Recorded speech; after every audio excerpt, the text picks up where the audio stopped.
I'm from Washington, D.C. As you know, Washington is the capital of the United States, known for its center for politics. It's a very urban city, and it has many different restaurants and cultures and cuisine. I really like Washington, D.C.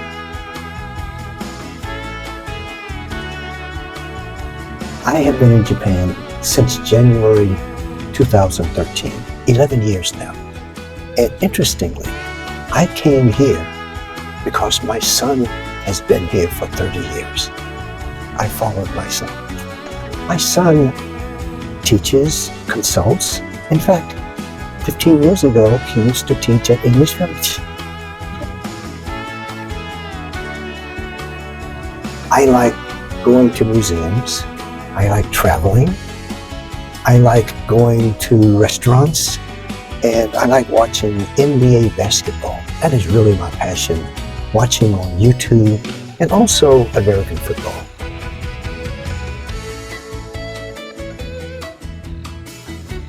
I climbed Mount Fuji 2 years ago to the top. It was challenging, but I can check it off of my bucket list. Something that I've always wanted to do. What are some other things in your bucket list?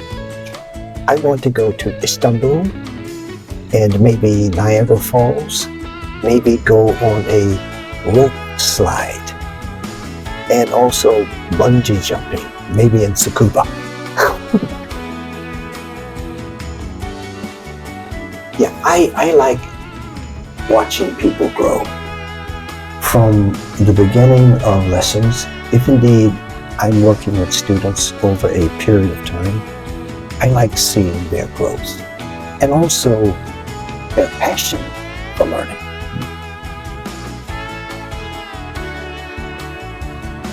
I think most English learners are really committed. And I know it's very difficult learning a second language because I've been trying to learn Japanese for many years and I know how difficult it is. So usually the students here are committed and really want to learn for various reasons.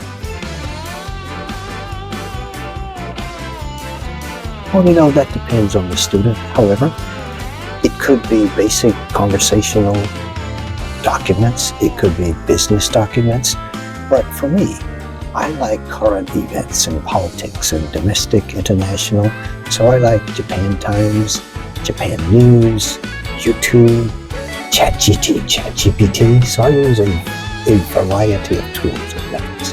And I think because it helps me and the student to broaden our scope, to understand the world better.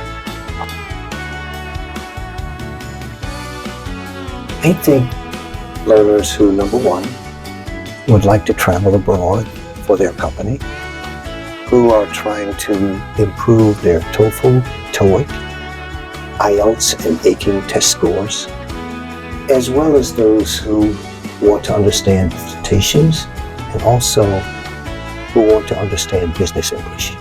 I think because those are my unique traits and I think my best skills.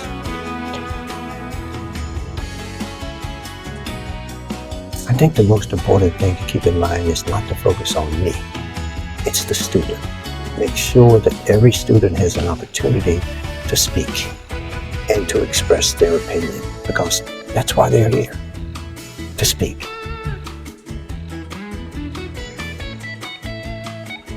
I think based on my experience, I can easily determine specific levels and then adapt to what I think they need. If indeed doing some level check, someone has recommended maybe marketing material, it may seem a bit too difficult for the students, so we change and use different material. That's one example.